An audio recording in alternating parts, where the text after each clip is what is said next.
for Ghana to be able to compete with the international, with other countries that are far advanced, we need to be able to teach, incorporate technology into our education, and that is the reason why we are here. We have beauty bearers, civil society organizations joining us, and they are going to tell us from their points of view how information can be shared and how people can be educated using these technologies.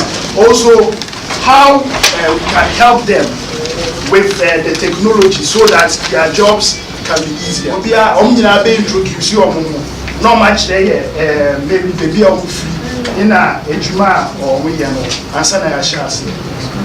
and I'm the founder and executive director of an organization called the Girls Education Initiative of Ghana. GIG's mission is to provide academic and financial support for girls, including applicants with special needs, so they could access higher education and professional opportunities. And I'm here with my colleague, Eric Jose. Thank you very much for having me on this panel. I'm the Executive Director of NGO, Center for Family Care and Development.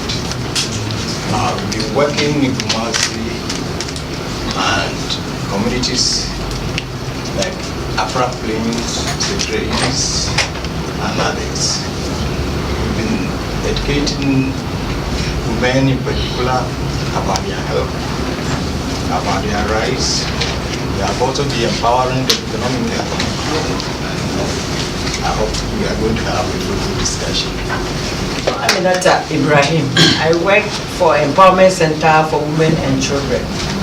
Our head office is based in Aswan, so we work in Central Region, Abunas Way through, and we are also in Kumasi here, Kwaburi East, Adansi North, and Adansi South. And what we are into, we are also helping women and children, violence against women and children, girl-child education, and we are also helping people living with HIV and AIDS, and orphans and vulnerable children. That is what we also do. Thank you.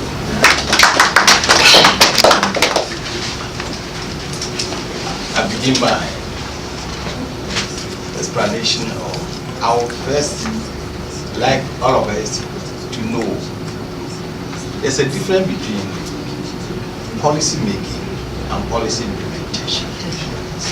Then also,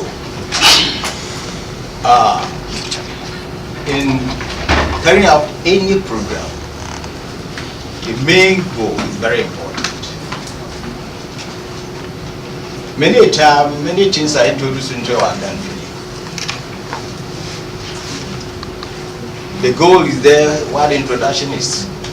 Then we come to implementation. Are we ready for these things? Or is such programs made for certain section of the populace or for all of us? That's a question I would like to ask. When you go to the rural areas, they memorize ICT. ICT. What is ICT? Then the children will begin to tell you. You see in their question papers, what is ICT? Ask them to tell you in their own local language. They don't know.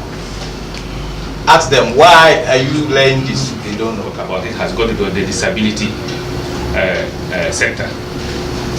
Most of them are really discriminated against some of these things. Some of them cannot even hold a simple, even if they have a computer, they cannot handle it.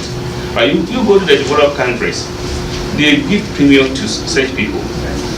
If some of you will bear me out, some child has got somebody who is totally disabled, but that person was able to come out with a software for which most of the banks are using today. So nobody needs to be left out. The talent that the disabled person may be able to exhibit and might not be able to exhibit that talent. So we need to give equal opportunity to them. Other than that, the gap, the inequality gap that we seek to close between the rural and the urban sectors, between the vulnerable and the marginalized and whoever is left out, cannot be closed. You have somebody in a front place. I've been there before. I've worked, slept with them. They write the same paper with somebody in a home here. But we also know, and I've been a teacher, so I know the knowledge you have before you get to a classroom makes one move step further ahead of somebody. You go to some places, a child does not know how to open a book. Such child take the same examination with somebody whose father is a lecturer or a teacher like us. My last school was there, my dear secondary school, just here. And from there, I always walked to KTR to do part-time for the past about 12 years. So, in working the rural areas, I found out that if we really want to help these people, then there's much work to do. It's not a matter of buying one piece at all to the rural community, because you just put it in there and that's not the end.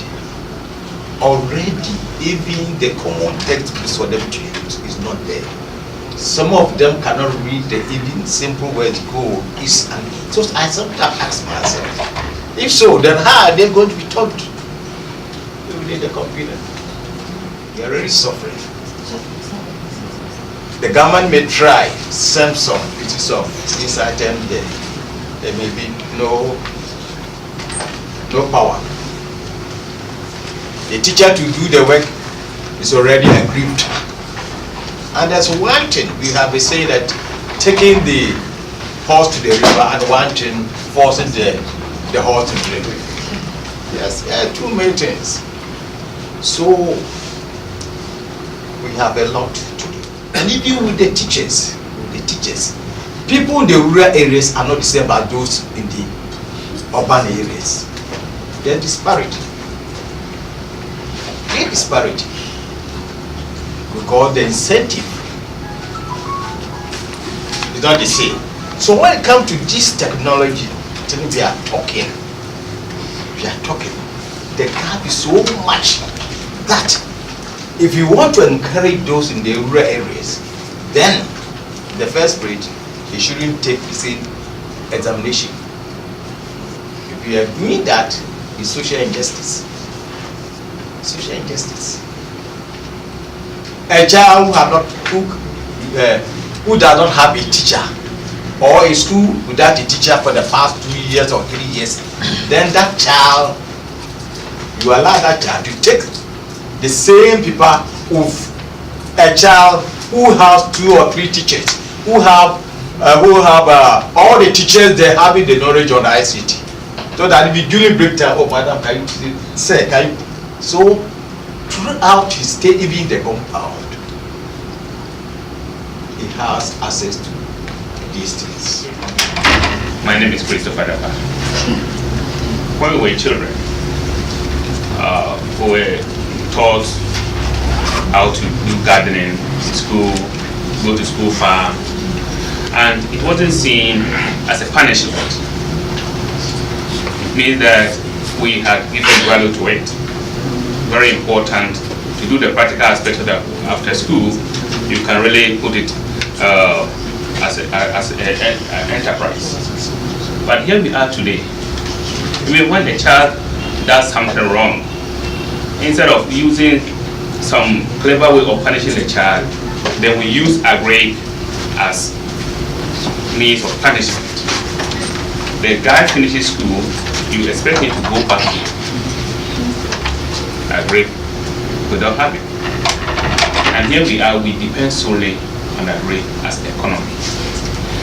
We were following our mothers, our fathers to farm, to teachers, or while they are doing certain things, we look at what they were doing. But now, we have really described child labor to that level that people see whoever is taken to farm is using him or her as a child laborer. So I wanted to redefine who we see as child labor or child labor in that context, so that we don't deviate from what we need to learn from our fathers. What we see people, hawking here and there, selling us for it, that's what we can talk about it. Both the fishing community, we can talk about it.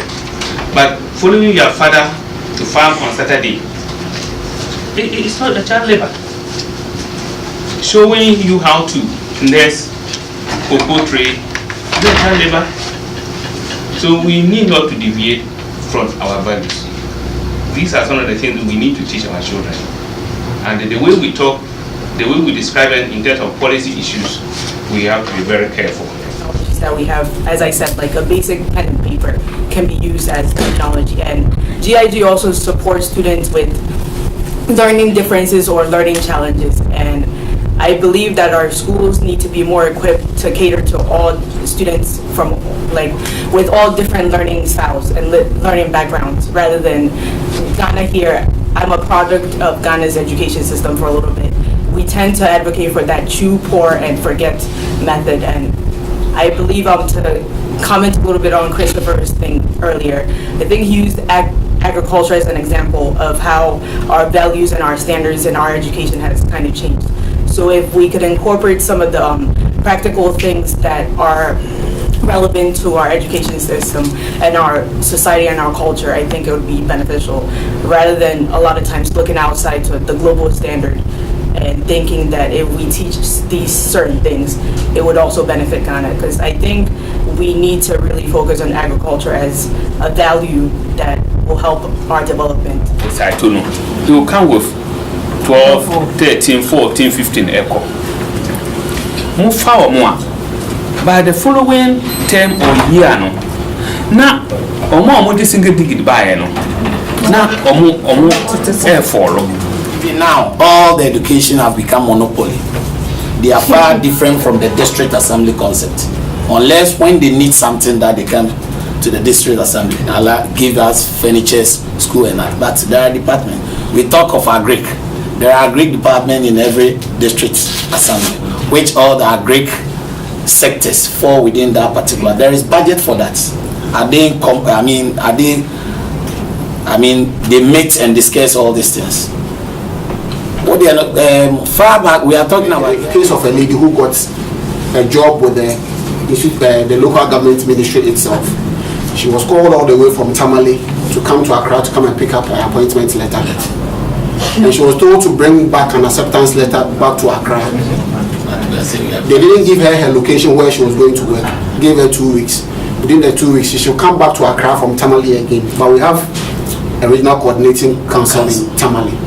I guess it's from the top there, but I don't know how well probably the KMA, how decentralized the KMA is working. It's the same problem. It's the same problem. So you as an assemblyman, when you meet, because you are a duty bearer now, so the cases have to come to you. What have you done as a group, or probably you alone for your electoral area, to say, okay, the girls problem in your area aren't going to school, so this is what I have done, and these are the challenges you had, then we can see how we can go around do it. There are several problems within all the districts. That is why I was trying to say we have to fight for the local governments, as we were saying, somebody from Tamale. Meanwhile, we have municipal assembly who is working under the local government ministry. Until no one to go back to the ministry, no, so system here manage day and sanya juma girl child agri everything why do we have to budget for Kumasi Metropolitan Assembly for agri? Then we're giving us about 3% as compared to a drug situation. Land ben you Kumasi ya be agrica e was ye disi kakese here ema Kumasi Metropolitan Assembly jai a drug situation. But because these people are within the top hierarchy and they are deciding, meanwhile the local government system is just within on paper, but we are not practicing. But if the practicality is going on, then you will know we have to give a just Kumasi 10 million, but giving Kumasi 1 million, because there are not enough land in Kumasi for us to do farming. System no It's when you say why mami enjoy. See nyina ye force ama esro no omama. Yes, we derive that powers from the grassroots. Near start wa I believe when you man kawe Kemre. Eti akola na whole school no from class 6. Onim the right to say your budget for the farming and I want to do a small farming